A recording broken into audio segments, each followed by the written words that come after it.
Welcome to your astrological forecast for the week of Monday, September 16th through Sunday, September 22nd, 2024.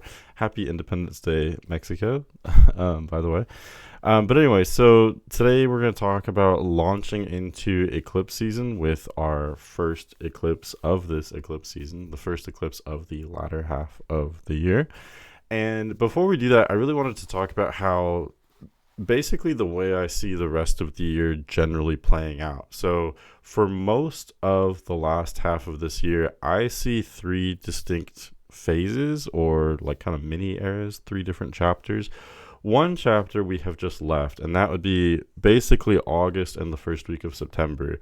During those 5 or so weeks, those weeks were really dominated by Mercury retrograde, and even the first week of September, we were still dealing with Mercury in the pre-shadow or post-shadow, still dealing with those kind of after effects, and there were other transits as well that we don't necessarily need to get into right now, but basically the main theme of those 5 weeks was we were going backward, going within. It was very dysfunctional, but hopefully we learned a lot. I've noticed that myself and many others are having a lot of revelations as we are leaving that period and entering this next period.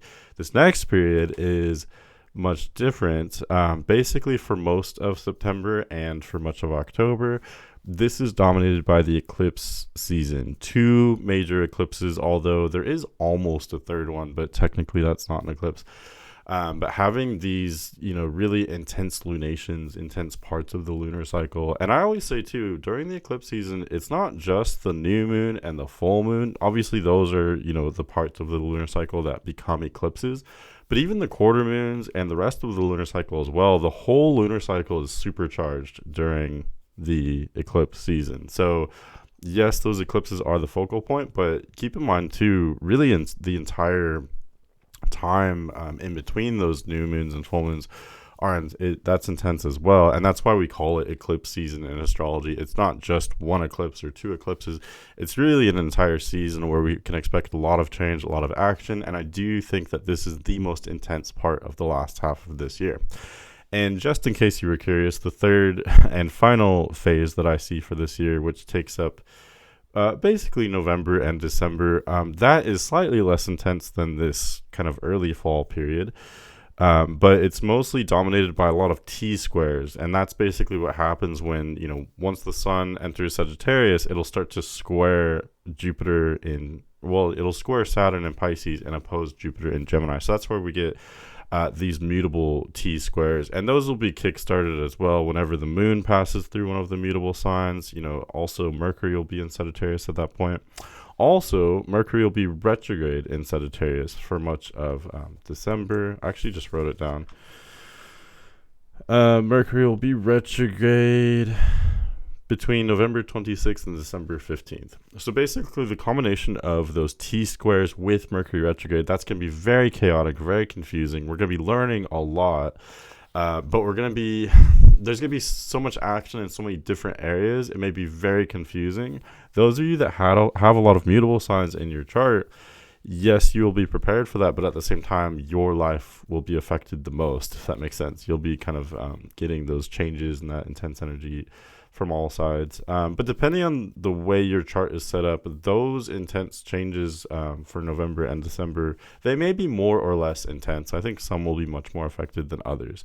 That's very different from what we're experiencing now in September and October, where everyone is going to be affected. Okay, I don't care what your chart looks like.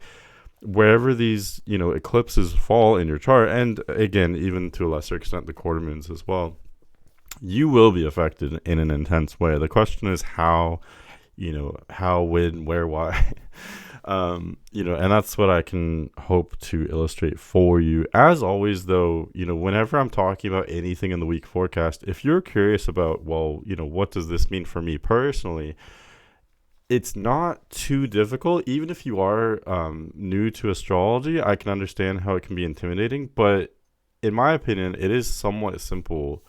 It can be somewhat simple applying these aspects to yourself. So for instance, we're going to talk about the full moon lunar eclipse, which is happening this week on Tuesday, September 17th. That 7 looks like a 2. I'm looking at my nose.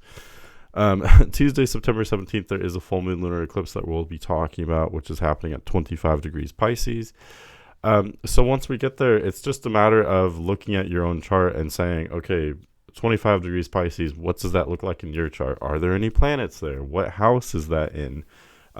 You can even take it a step farther and look at aspects, but if you want just a really simple look, just look at, are there any planets around 25 degrees Pisces for you? Or maybe 25 degrees Virgo as well, since it is a full moon. It's an opposition. Both those points are directly involved. 25 degrees Virgo, 25 degrees Pisces. Do you have any planets within a few degrees, maybe, I don't know, within 5 degrees of either of those points? If so, that's what's going to be affected. There's going to be intense changes with whatever is symbolized by those planets. So let's say you have moon at 24 degrees Pisces. That's really close to where this full moon lunar eclipse will be. That means your core personality, your emotions are, up for a huge degree of change and intensity on and around that day. It's really that simple. If Venus is there, then it's your love life, it's your pleasure. What you're attracted to is changing. And then again, a look at the house as well, and you can very easily look up, okay, it's in my third house. Third house has to do with, neighborly connections, casual friendships, siblings, that's where the change and the intensity will be. If it's 10th house, it's your career and reputation. If it's your first house, it's kind of just yourself. It's your whole being, your whole personality that's changing, etc. So anyway, I didn't mean to launch into a little tutorial, but if you need help as well, definitely email me, manic.mercurian@gmail.com. I'm here to, if you want me to teach you how to fish, I will do that. If you want to just buy the fish from me, I can do that too. So you can always email me for questions or hit me up for a reading as well. My website is www.manic.mercurian.net. And all of that information is always in the description of my videos. So I'm here to help. Just let me know how I can help you. Okay, enough of that. Let's talk about this actual week here. So this is the chart as we start out the week, just in case you were curious. This is Monday, September 16th. Happy Independence Day, Mexico. I always remember that because in the United States, everyone thinks that Independence Day for Mexico is Cinco de Mayo, which it's actually not. But anyway, there's a little factoid for you. Okay, nothing in particular is happening on that day that I wanted to talk about. But for Tuesday, September 17th, as I mentioned, this is the day of the full moon lunar eclipse. It looks like it happens very late in the day, Eastern Standard Time. So I'm actually going to go maybe 12 hours ahead, just before midnight, just to show you. So this is midnight, technically beginning Wednesday, September 18th. So yeah, it looks like it's just happened. So it happens very late in the day, Eastern Standard Time. So really, I would say, regardless of your time zone, I would say this full moon lunar eclipse and its meaning, its themes, and its energies will really dominate both Tuesday the 17th and Wednesday the 18th. Both of these may be crazy days, intense days, and there's going to be a lot of change. Whenever we have a full moon lunar eclipse, I actually mentioned this in my lunar phase video. If you haven't seen that, you can check that out for information on the lunar cycle, the lunar phases. But I mentioned how basically what it is, a full moon lunar eclipse is what happens when we have a full moon that is close to the nodes. So here you can see, the sun is at 25 degrees Virgo, moon is at 25 degrees Pisces, so they are opposing. That's what a full moon is.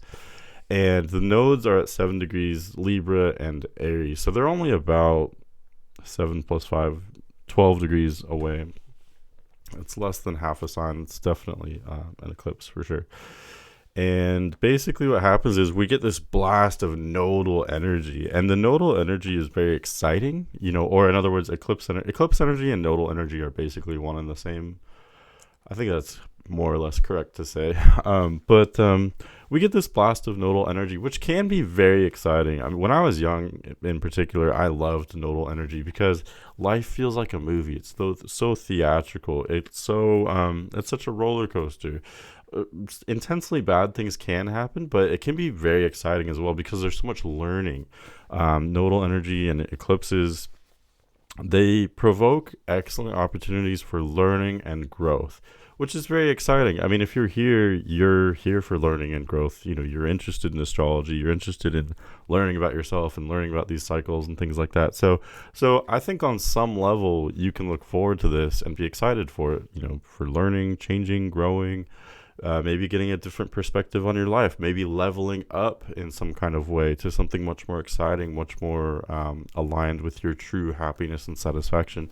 Whatever it is, that can be extremely exciting. The downside of nodal energy, though, is that it's intense and it's unstable. We can't continue to learn at this rate. We would, I don't know, eventually self-destruct. Like, I don't know, if we were to consistently dwell in this type of energy, we would be constantly changing, constantly learning and growing. But the downside of that is that there would be no stability. You're constantly changing, constantly growing. You're constantly going in these cycles and spirals. So what kind of life would that be? I think most of us are meant to experience this energy only in certain doses. Sometimes we need to be waken up, shaken up. We need to I think sometimes we can become complacent, especially for you empaths out there. You can get stuck, and I'm guilty of this as well. We can get stuck just starting to react to things and not taking control over our own lives. So sometimes it takes an energy like this to kind of slap you in the face and say, hey, wake up, let's take charge of our lives.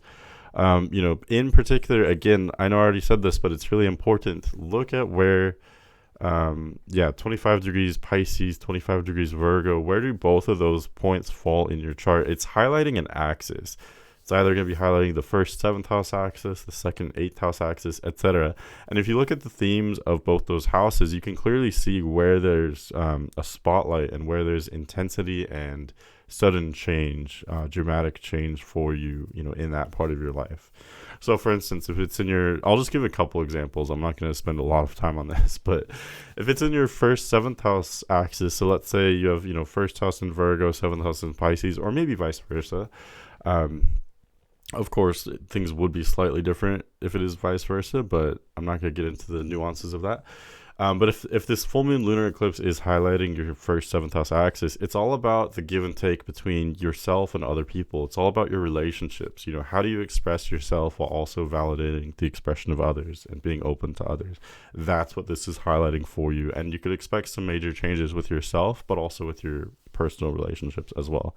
The second 8th house axis is more about finances and how you support yourself, how you invest, what are you investing in financially, energetically, emotionally, etc. Third 9th house axis will be slightly less intense, but it's a lot more about learning and branching out, connecting with others, etc. I'm not going to go through every single one, but again, if you have questions, you can always hit me up, let me know. Okay, what else do I have to say about this? So let's talk about on a broad level, on a general level. This full moon lunar eclipse happens at 25 degrees Pisces. Let's look at the aspects. So this is within range of a conjunction to Neptune, and to a lesser extent, this is even conjunct Saturn as well. It's about 7-ish degrees from Neptune, about 10 degrees from Saturn. So this is really interesting. It's highlighting Saturn and Neptune in Pisces. They've both been in Pisces the last couple of years. Well, Neptune's been in Pisces for as long as I can remember. I think since 2012 or 2010, something like that. And Saturn's been in Pisces the last 2 or so years. But during this phase where we've had Saturn and Neptune both in Pisces, it's been very hard. I've read a lot about this. We tend to lose hope as a society when we have Saturn and Neptune both in Pisces. Okay. This is what we've been experiencing the last couple of years, but really what I want to, the reason why I'm talking about it now is because this is being highlighted by this full moon lunar eclipse. So it's really going to show us some light in some potentially uncomfortable areas. Usually I love a good moon in Pisces. It can be so warm, nurturing, so spiritual and reflective. It's kind of warm and bubbly. That sounds really great, but we have to keep in mind, because the moon is so close to both of these outer planets, it's channeling in that really strange, long-term, big picture, honestly kind of alien energy that we get from those outer planets. And again, Saturn and Neptune in particular in Pisces, we're in this mini era of confusion and honestly depression. It's really difficult. I'm not sure exactly why. It just is. I think it can always be slightly heartbreaking when you put Saturn in these like really warm kind of emotional signs, such as Pisces. It can be, I think, extra sad and kind of sobering. What should be a fun and silly energy has to, like, we have to explore the limitations of that, and we have to toughen up in that area. So it can be really difficult. It can be hard. So that's what we're experiencing on a societal level. We're experiencing mass confusion. I've mentioned many times how, especially during the last couple of years, but even in the years leading up to this, I think, you can't blame us for being confused and for disagreeing on this or that topic, because any kind of opinion you can possibly have, you can look up studies and statistics supporting whatever that is. And so we are, rightfully we are lost. Like, there's just so many different conflicting ideas. We don't know what to believe anymore. We know we've been lied to. And now we're just, we know we've been gaslit, and it's like one of those things where, if someone lies to you so many times, you just don't know what's real and what's not anymore. You know what I mean? So I think we're all experiencing that on a societal level. But this is what's coming to the forefront with this full moon lunar eclipse. We're reaching a tipping point. I think some of us have had enough. I don't know exactly what we're going to do with that energy, but it's some kind of tipping point. I can't see exactly what happens with any transit. I can just see kind of the themes, if that makes sense. But what I would speculate with these themes, reaching a tipping point, for some of us that may mean becoming extra frustrated, extra confused, or maybe making some kind of breakthrough as well. What's interesting about the Virgo Pisces axis is that it does have a lot to do with mental health, physical health, as well as mental health. It has to do with lifestyle, issues of lifestyle and health. I already said that. But it also has a lot to do with, how do I put this? Like, awakening, but it has to do with both delusion as well as like sanity and insanity. Awakening up to the truth, but also potentially being confused and delusional. And it's difficult to see exactly which one you are sometimes. With this full moon lunar eclipse in Pisces conjunct Neptune in particular, that's adding to this energy as well. So in other words, around this full moon lunar eclipse, we may be more likely to go kind of crazy and be seeing the world in a way that is objectively incorrect. Maybe we are seeing, things with rose-colored glasses, as they say, or maybe it's the opposite. Maybe we're paranoid. But there's also a chance at having true awakening and really seeing things, gaining excellent clarity as well. So it can be very tricky. I know the way I'm presenting it sounds tricky and convoluted, but that's because that's the energy. That's just how this energy is. It can be really difficult. So I would just say, I don't know, approach things with caution if you can. I could see things being really intense. I could see us feeling crazy around this day. But just like any transit, it's a storm. It will pass. It's mostly affecting Tuesday and Wednesday. What else could I say about this? I always give the same advice for any kind of full moon, but of course this is even maybe more important since this is an eclipse. But with this full moon lunar eclipse highlighting the Virgo Pisces axis, Virgo and Pisces are all about integration, which I know is a little bit confusing because full moon lunar eclipses are not usually about integration. They're more about the opposite. They're more about like projecting out energy outward and culminations and climaxes, if that makes sense. But usually Virgo and Pisces are actually about the opposite. They're about integrating. They're about kind of recovering from some shit that just went down, whether that be through, it's always kind of slower activities that allow your mind to wander. So even certain chores, like I always say, reading, writing, but also even like folding laundry or dishes or something. Something that's kind of methodical and just mindless, if that makes sense. But it can have a certain amount of mind in it, like reading, writing, something artistic or creative, even certain physical sports as well. Some of us lose ourselves through movement and even walking, running, meditating is probably the best. But whatever it is, find that may be extra crucial. And that's also an area where you may experience these changes. Maybe it's finding a new way to release that energy. That's actually something that I've really been focusing on recently. I didn't, even though I preach, sometimes I don't practice what I preach. I always preach that it's so important to have that kind of outlet and energetic release. And I know that, but I really didn't have one, especially through the summer. So I've been learning that myself. Mine is going to the beach, going to the water. I think many of us feel that connection with the water. It is kind of, it charges your kind of emotional and spiritual battery. So find those things. Those are the things, the areas where there may be intense change for you. So maybe it's finding new pastimes, new ways to integrate. And you may have an intense moment of sudden integration as well with this full moon lunar eclipse. I'm going to move on those. Let's go to Sunday, September 22nd. So this is not as exciting, but it is very interesting, I would say, astrologically, and a little complicated. We actually have two planets. I call the sun and moon planets here, so sue me, whatever. No one's corrected me so far, but that's because I usually correct myself. Anyway, we have two planets both changing signs today, which is really interesting. And it's particularly interesting because Pluto is still, well, it's at 29 degrees Capricorn again, right? Because Pluto just entered Capricorn just a couple weeks ago. And so what's interesting about having Pluto at 29 degrees Capricorn, that means that anytime any planet reaches the end of a sign, it's going to make some kind of aspect to Pluto. So right before these two planets change signs, they both aspect Pluto. And what's interesting about this is that they're both major aspects. So we're talking about the sun and Venus here. Venus squares Pluto right as the sun is trining Pluto. Technically, the sun is actually the first one here. So sun reaches the last degree of Virgo and trines Pluto. I was just looking at my notes to make sure I got that right. Yep, that's correct. So sun earlier in the day at the last degree of Virgo trines Pluto, and then roughly around the same time, technically a little bit later, Venus at the last degree of Libra squares Pluto. So a square and a trine, those are two very major aspects. And it's really interesting. It's almost like, Sun and Venus are both communicating with Pluto. They're not really communicating with each other, though. They're almost exactly one sign apart. So that is a semisextile. Semisextiles are not major aspects. That's why I very rarely ever talk about them in week forecasts anymore.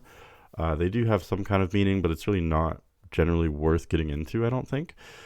So in other words, Sun and Venus are not really talking. They're kind of, it's almost like if you're side by side with someone, you actually don't really see them. You're looking outward, like away from them, if that makes sense. So yeah, Sun and Venus aren't really talking to each other, but they're both simultaneously conversating with Pluto, having these very direct conversations with Pluto. And what's interesting is the very nature, the dynamic of each of those conversations that each of those planets are having with Pluto are dramatically different. Pluto is facing off with, Venus is facing off with Pluto. It's a very contentious aspect. It's, asking for some kind of change. So when it comes to the pleasure and the desire, we may be a little bit more prone to obsession or taking things like maybe to a level that's intense in a way that's maybe not entirely appropriate or functional. But the sun is trining Pluto, so they are in agreement. They are, in a much more harmonious conversation, both being at the end of Earth signs. They're in a similar kind of place. So that's showing, it's showing some kind of security on a deep emotional and kind of instinctual level, because that's really, paying attention to transits over the last several years. That's really how I experience Pluto. I think Pluto is all about, dredging up what we typically like to put down. So, any kind of like insecurities, all that really fun stuff that that's why we don't like to deal with it. It's not fun. It's the darker side of ourselves and of life. Those things actually look like they're in harmony with the sun, though, with this trine. So it looks like we are able to look at ourselves and be honest with ourselves and maybe even like what we see, or at least accept what we see on a universal level. It's mostly just the pleasure and desire, attraction, relationships. That's the area where there's more friction. There's something darker there. But this energy these transits expire relatively quickly because Pluto is retrograde. I know that doesn't make a huge difference because Pluto is so slow, but Pluto is retrograde and Venus is direct. Sun is, of course, always direct. So they aspect each other relatively quickly, and then we have the really big thing, which is Venus entering Scorpio, and technically before that in the day, Sun enters Libra. So this is the fall equinox in the northern hemisphere. This is the day where it is very important. I won't bore you with information about that, but it's just something to think about because the entire world experiences 12 hours of light and 12 hours of darkness. So it is unifying. There is this kind of balance there. Astrologically, this is also significant because 0 degrees Libra is the exact halfway point. So I believe that, right on the precipice between Virgo and Libra, that's the peak of complexity astrologically, in my personal opinion. Things are much more simple and kind of instinctual and emotional and just raw on that kind of Pisces Aries cusp. It's much more cerebral and like all sophisticated and complicated and much more detached, on that Virgo Libra axis. So love or hate it, that's just kind of what it is. It's significant because we're leaving summer, entering fall. We're also leaving that first hemisphere, that first half of the zodiac, and entering the last half. The first half of the zodiac in general tends to be more about self-discovery, kind of figuring out who you are and maybe the people directly around you. The last half of the zodiac tends to be much more about society and kind of learning about the outer world, what is beyond me or anyone I know. We start that though with Libra, which is about interpersonal relationships. So hopefully throughout Leo and Virgo, we've kind of become more self-aware and sort of like perfected ourselves as best we can be, and then now we're ready to like hit the dating scene in Libra and see what other energies are out there. Like, I've perfected myself as best as I can. Maybe someone else has done that in a way that could vibe with me in a really interesting way, right? That's what Libra is all about, and to some extent that's what fall is all about as well. Libra, Scorpio, and Sagittarius all sort of explore relationship dynamics, intimacy, and they also explore kind of society in general. It's all about branching out to people that are maybe coming from a different walk of life than you are. Okay, so that's what it's generally about. And the first part of this fall season, the first part of Libra, really all of Libra season is going to be dominated by this eclipse season. They are more or less one and the same. We did get that full moon lunar eclipse, highlighting, I don't know why I can't think of that word, highlighting the Virgo Pisces axis. But from here on out, we've got there's a new moon solar eclipse that will happen in Libra. And then, as I mentioned, there's a full moon that happens after that, highlighting the Libra Aries axis, which is almost an eclipse, but not quite. So this Libra season will be particularly intense. And we're experiencing a lot of changes and intensity around our relationships and how we relate to other people in general. But I did want to mention real quick before I get off track. So Sun entering Libra, Venus entering Scorpio. What do those two things have in common? If you listen to my forecast, I hope you get that right. You should get that. You should know that. But if not, it's okay. So Sun in Libra, Venus in Scorpio. They're both in fall, right? Well, Sun is in fall in Libra, Venus is in detriment in Scorpio, but they're both debilitated. They're both out of place. They're both obscured. These are awkward energies, but they're also outside of the box. So this is a huge change to the energy. Suddenly having two of the kind of personal planets, personal placements, having two of those debilitated. Technically, Mars has already been debilitated. Mars was ahead of the game when it comes to being debilitated, being in fall in Cancer. But now Sun and Venus are sort of joining Mars in a way, both becoming debilitated as well. So that's really big. I'm not so much looking at the outer planets right now. I'm mostly just looking at, these shorter term transits. But when it comes to those inner planets that have so much to do with, our day-to-day lives, Mars, Sun, Venus, all debilitated, that is big. That shows that we are, from here on out, for the next several weeks, we're feeling uncomfortable. We're feeling awkward. That can be good though. We're outside of the box. So think outside the box, get creative, think for yourself. That can be, that can be very valuable. But being outside the box, it can be lonely as well. We may feel isolated, exiled. We may not really be feeling ourselves right now. We're feeling different. But that's what's so great about it, though, at the same time. Don't be afraid to get foreign, do something that you wouldn't usually do, within reason, of course. Use your own discernment. But yeah, maybe rethink things a little bit. This isn't like retrograde energy necessarily, but it almost reminds me of that because it is a great time of like rethinking things or thinking about something in a different way. The difference, though, I want to be very clear. This is not retrograde energy. We are moving forward, at least on a short-term level. So we are moving forward. It's just that we're maybe being a little bit more inventive or creative. We're really thinking for ourselves. That's what I tend to notice with those debilitated energies. I'll talk more about that in the next forecast. But yeah, that's pretty much what I have for you. So I really hope you enjoyed that. I hope you got something out of that. But otherwise, thanks so much for at least hanging out with me for this half an hour or so. Thanks for watching, and have a great week. I'll see you in the next forecast.